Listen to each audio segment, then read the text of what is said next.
o quiénes cree usted que es el principal violador de los derechos humanos en Guatemala y por qué?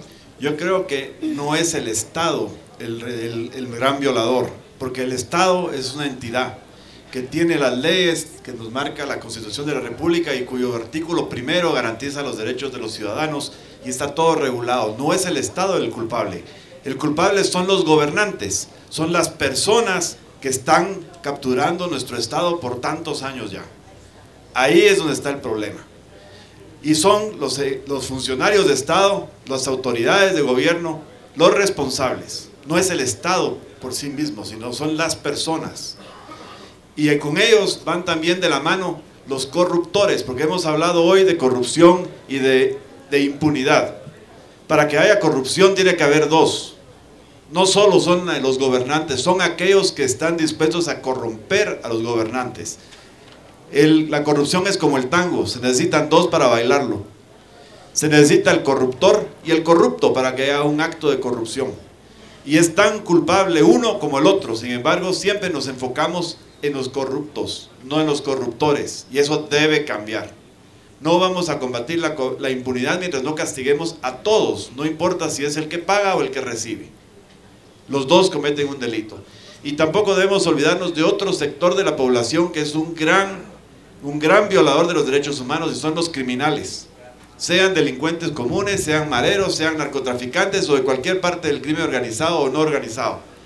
Los criminales son los grandes violadores de los derechos humanos también, porque cada vez que asesinan, cada vez que roban, cada vez que violan, cada vez que dañan a una persona o irrumpen en sus derechos de propiedad o de vida o sus derechos individuales, en ese momento están incumpliendo los derechos. Si queremos de veras que haya respeto en Guatemala, necesitamos primero gobiernos con gobernantes íntegros que estén dispuestos a cumplir con la ley ellos mismos, poniendo el ejemplo. Y segundo, necesitamos combatir a ambos lados de la corrupción, no solo uno. Y al mismo tiempo también debemos de poner énfasis en el combate a la criminalidad, porque ellos son los grandes violadores de los derechos de los guatemaltecos. Somos las personas, no son las entidades las responsables. ¿Cuáles son las prioridades en materia de los derechos humanos y qué acciones tomará para que el Estado respete y haga que se garanticen? En este tema de derechos humanos, como cualquier otro tema, tenemos que ir siempre al denominador más simple posible para poder enfrentarlo como debe ser y con eficiencia. Y las prioridades básicas son tres prioridades. La primera, por supuesto, es cumplir con la Constitución de la República y todas sus leyes. La Constitución de la República tiene leyes que protegen a todos los diferentes sectores de la población guatemalteca, combaten la discriminación y todos los demás abusos a los derechos humanos. El problema es que por la mala gobiernos que hemos tenido, no se han respetado. Si respetamos la ley, damos el primer paso, y por eso respeto de la Constitución de la República y todas sus leyes es la prioridad número uno. La prioridad número dos es el combate frontal y directo a la impunidad y la corrupción, porque es la impunidad la que permite esos abusos precisamente. No hay legislación que identifica los problemas, pero no hay legislación que castiga, y por eso debemos trabajar con el Poder Legislativo, con el Congreso de la República, para hacer las modificaciones de leyes necesarias para que a los que abusan los derechos de otros se les apliquen los castigos correspondientes, porque en muchos casos hay y en otros no los hay. Hay cosas que mejorar, pero debemos empezar por cumplir con nuestras leyes, es el primero, y exigir a nuestros gobiernos que lo hagan ellos para empezar. Y el combate a la impunidad es crítico para lograr esto, y a la corrupción, porque la corrupción es una violación a los derechos humanos, porque distrae los recursos del Estado a manos individuales o intereses particulares y los alejan de los beneficios que debiera recibir el pueblo, por ejemplo, salud, educación, seguridad, infraestructura. Hay muchas cosas que el gobierno deja de hacer, que son violaciones a los derechos de las personas, y lo dejan de hacer, ¿por qué? Porque los gobernantes están robando el dinero. La corrupción es otra prioridad y otro de los pasos importantes a dar. También debemos cumplir con todos los acuerdos, pero no solo los acuerdos internacionales de derechos humanos, también hay acuerdos internos.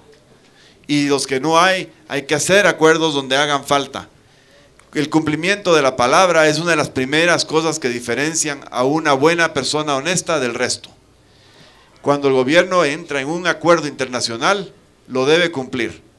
Pero en Guatemala tenemos el problema de que las personas que nos han estado gobernando, si vemos la clase política es la misma cada 4 años, son prácticamente los mismos los que van para alcaldes, para diputados, incluso a niveles presidenciales hay candidaturas repetidas cada 4 años. Son las mismas personas siempre. Y ellos ya están en el sistemita y están viendo cómo van a mantener ese sistema y es el status quo. Los guatemaltecos este 11 de septiembre tenemos el paso más importante, tenemos la herramienta más importante al combate a la violación de los derechos humanos, que es ejercer el voto apropiadamente y elegir el próximo gobierno, un gobierno que respete la ley, que respete a los demás y que haga lo que tiene que hacer y que se acabe la corrupción y la impunidad. De otra manera, no vamos a cambiar el Congreso, se mantienen interpelando, se mantienen hablando babosadas, perdón por la expresión, y no pasan las leyes. Hay acuerdos internacionales de derechos humanos muy importantes que están estancados en el Congreso y que no pasan. Por ejemplo, hay un acuerdo contra la tortura. Ahí está el Acuerdo de Roma, que es el que establece la Corte Penal en La Haya. Esos acuerdos Guatemala ya los firmó a través de sus embajadores y los canales diplomáticos. Sin embargo, el Congreso no los ha validado o no los ha ratificado. Muchas gracias. Eso tiene que cambiar si queremos que haya respeto a los derechos. Licenciado Juan Guillermo Gutiérrez, ¿qué piensa de la organización sindical y del derecho a la organización sindical? ¿Y cómo sacará a Guatemala de la lista de países con violaciones a la libertad sindical? Ya se dijo que la libertad de organización sindical está en la Constitución de la República y, como ya he dicho varias veces, debemos cumplir las leyes como son. Pero independientemente de esa ley, la ley de organizarse sindicalmente, el derecho a organizarse sindicalmente es un derecho que existe y que es de todos aquellos que lo quieran hacer voluntariamente. Y existe en todo el mundo. Incluso en aquellos lugares donde nos han tratado de cohibir o de oprimir, porque es un derecho innato de las personas y las personas lo defendemos. Yo estoy total y absolutamente de acuerdo en que exista y que se soporte y que se apoye y se proteja ese derecho. Debe de existir, porque es necesario, pero también debemos de enfocarnos desde el punto de vista del gobierno. Debe haber una actitud conciliadora, una actitud de cooperación mutua. No debemos de seguir ya con esa mentalidad confrontativa, como ya mencionamos antes, que nos ha causado daños, y yo entiendo perfectamente por qué muchas veces es necesario tomar esas actitudes, y es porque la contraparte, las autoridades de gobierno, no cumplen con sus compromisos, como ocurre con los maestros. Otras veces porque no hacen lo que tienen que hacer para facilitar y proteger los derechos de los trabajadores. Y por eso es que se debe recurrir a veces a ciertas acciones indeseables. Eso está comprendido, y por eso el gobierno, y cuando yo esté en el gobierno, vamos a trabajar muy duro para que eso ya no se dé, para que haya una verdadera compatibilidad y una verdadera colaboración entre los sectores. Porque en el final de cuentas todos vivimos en Guatemala, todos somos guatemaltecos, somos socios en este país, debemos trabajar por el desarrollo de todos. Yo he sido toda mi vida empresario, y en los 30 y pico años que llevo de ser empresario, en empresas que yo he dirigido, he generado más de 50,000 empleos, en unos momentos, en otros, y en estos 30 y pico años que llevo, nunca he sido demandado ni sindicado ante un tribunal laboral por haber incumplido o haber oprimido en alguna forma a un trabajador o sus derechos, porque yo creo fervientemente en los derechos de las personas. Y lo he hecho así toda mi vida y lo voy a seguir haciendo así toda mi vida. Y esa es la garantía que yo doy. Y el Ministerio de Trabajo debe fortalecerse porque está medio abandonado, por no decir que está totalmente abandonado. Debemos de fortalecerlo para que haga y cumpla su labor de proteger los derechos laborales. Pero debe de ir mucho más allá, porque no solo es protegernos, es también desarrollarnos. Y el Ministerio de Trabajo debe trabajar arduamente en la promoción del desarrollo del empleo, a través del INTECAP, que ya se mencionó, que es una entidad que sí ha rendido pero que no ha crecido lo suficiente. Y además de eso, también con ferias de empleo, por ejemplo, hay muchas cosas que se pueden hacer constructivas. Yo lo que propongo es, acabemos la confrontación y seamos constructivos y cumplamos con todos los acuerdos internacionales. El gobierno de Guatemala no lo hace. Yo tuve la oportunidad de participar en unos eventos en Washington sobre esos incumplimientos del gobierno de Guatemala que se referían hace un momento que la secretaria Clinton se refirió cuando estuvo acá.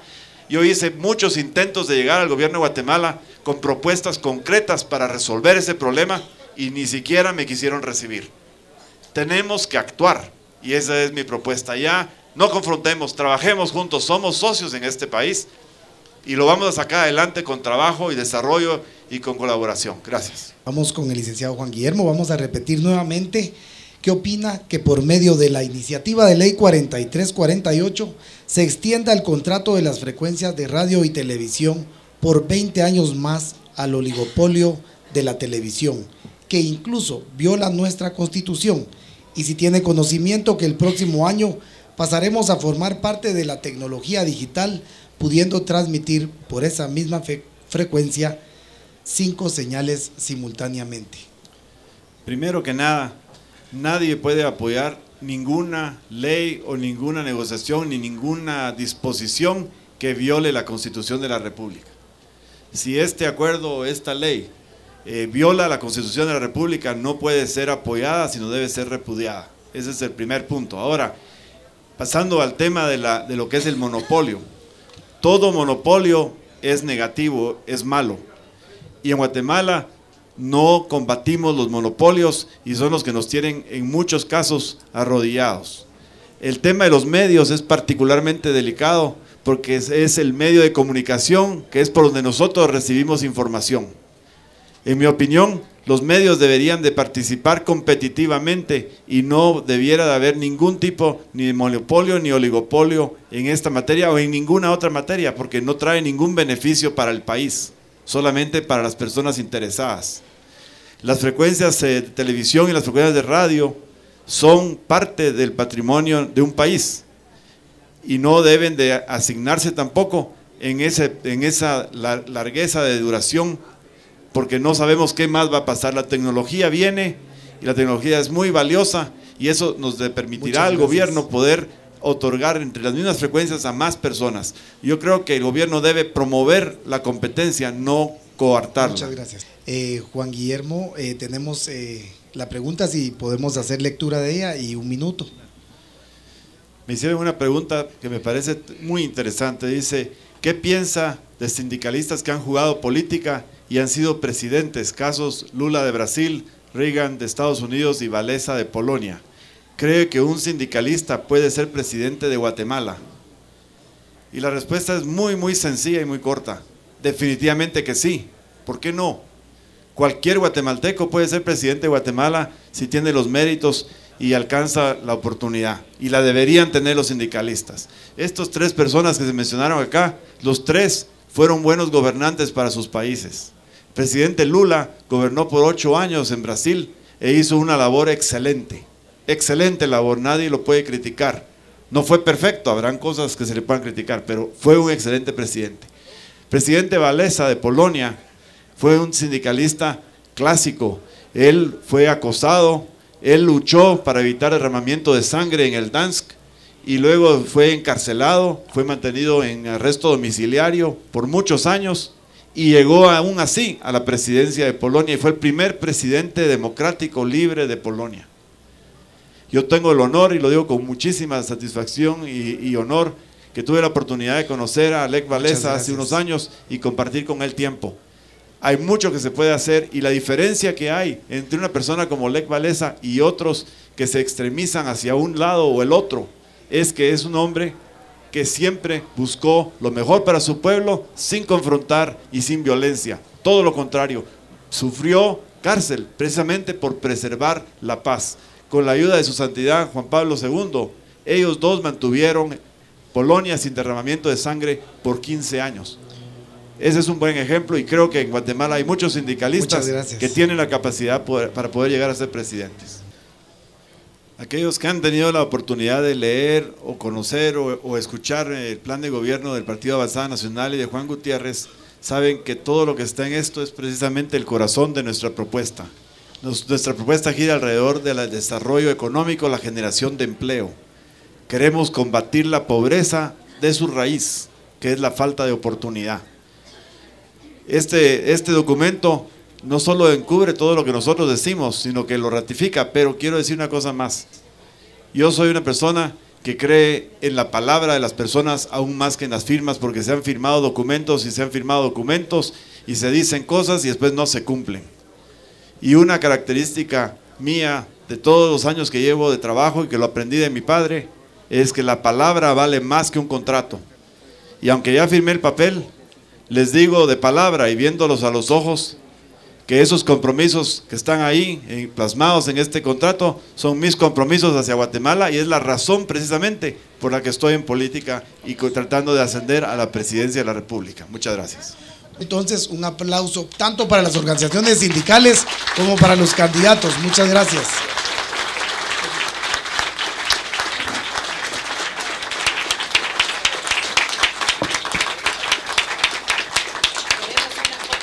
Estoy muy contento de estar acá, especialmente porque yo he sido por muchos años apoyando muchísimo los movimientos populares y los movimientos sindicales inclusive, porque creo que Guatemala necesita cambios grandes y drásticos para que haya generación de empleo y desarrollo. Yo tengo una propuesta muy concreta al respecto, que es distinta a la de los demás candidatos, y quisiera tener la oportunidad de podérselo explicar a todos los guatemaltecos. ¿Podría contarnos parte de esa propuesta que usted... Sí, mi propuesta gira alrededor de darle todo el apoyo del Estado a las micro, pequeñas y medianas empresas. Los gobiernos se han olvidado en Guatemala de ellos. Algunos gobiernos trabajan no solamente por los intereses particulares o los monopolios, y no se han enfocado en donde de veras está la mayoría de la creatividad y la mayoría del desarrollo de un país, que es la micro, pequeña y mediana empresa. ¿Cómo se hace eso? Se hace con apoyos por medio de microcréditos, acceso a tecnología, creación de infraestructura, apertura de mercados. Darles la oportunidad a los pequeños y medianos empresarios a ser formales y a ser empresarios de verdad. En Guatemala no se les ha dado eso, no tienen acceso a financiamiento. El campo, por ejemplo, es el mejor ejemplo, el agricultor, pero también el que fabrica muebles en San Juan Zacatepeques, o el sastre, la costurera, la señora que vende comida, todos son empresarios. Y en Guatemala no tienen acceso ni a financiamiento, ni a tecnología y ni a mercados. El foro era la impunidad, los derechos sindicales, los derechos de los trabajadores, los derechos humanos. Ese era el fondo del programa, y creo que es un tema sumamente interesante. Creo que nadie está en desacuerdo en que los derechos humanos hay que respetarlos, los derechos sindicales hay que respetarlos, la Constitución debe respetarse y la impunidad debe combatirse. Y el problema realmente que yo veo que tenemos en este país, en Guatemala, es más que estructural, es de personas. Si vemos la categoría, digamos, vemos la perspectiva política en Guatemala, vemos lo que ha pasado en todos los últimos 25 años de democracia, y vemos los políticos que participan son siempre los mismos. Estamos sumidos en el caos por el desempleo, por la pobreza, por la miseria, pero además de eso tenemos problemas de salud, problemas de seguridad, problemas de educación, y todo eso agravado aún más con la absoluta ausencia de ley y de derechos y de respeto de los derechos humanos. ¿Y qué causa todo esto? No es el gobierno ni son las instituciones, son aquellos que las manejan, aquellos que las gobiernan. El problema de Guatemala realmente es que ya hemos sido gobernados demasiado tiempo por las mismas personas. Veamos quiénes son los candidatos, a presidentes o alcaldes o diputados. Son todos los que o ya fueron y están yendo para reelección, o ya han participado en múltiples ocasiones. El PAN presenta candidatos nuevos para alcaldes, para diputados y por supuesto para presidente y vicepresidente, de gente que no ha participado en política. No somos parte del problema, por eso somos los que tenemos la oportunidad de resolverlo. Tenemos propuestas concretas para provocar el desarrollo económico, la generación de empleo, apoyando a la pequeña y mediana empresa y al guatemalteco común. Y además tenemos un programa de seguridad, de educación, de salud, y sobre todo un programa de combate frontal a la corrupción, porque la mitad de nuestro presupuesto nos lo roban todos los años, y esa es la razón que no hay recursos para resolver los problemas nacionales. ¿Cuál es su opinión respecto a la ausencia del general López Molina? Bueno, yo creo que eso hay que preguntárselos a ellos. En mi opinión, todo candidato debería de participar en estos foros. Primero, nadie debería ser excluido. Yo felicito a los organizadores por haber invitado a todos. Yo creo que todo candidato debe ser invitado, porque los guatemaltecos tenemos el derecho de informarnos, de escuchar la propuesta de todos los candidatos, no solo de algunos seleccionados. pero a la misma vez los candidatos tenemos la obligación y la responsabilidad de atender a estas invitaciones y responder a las preguntas, porque es en este tipo de eventos donde de veras se ve quién es quién y qué es lo que la persona cree y lo que la persona realmente promete y está dispuesto a hacer por el país.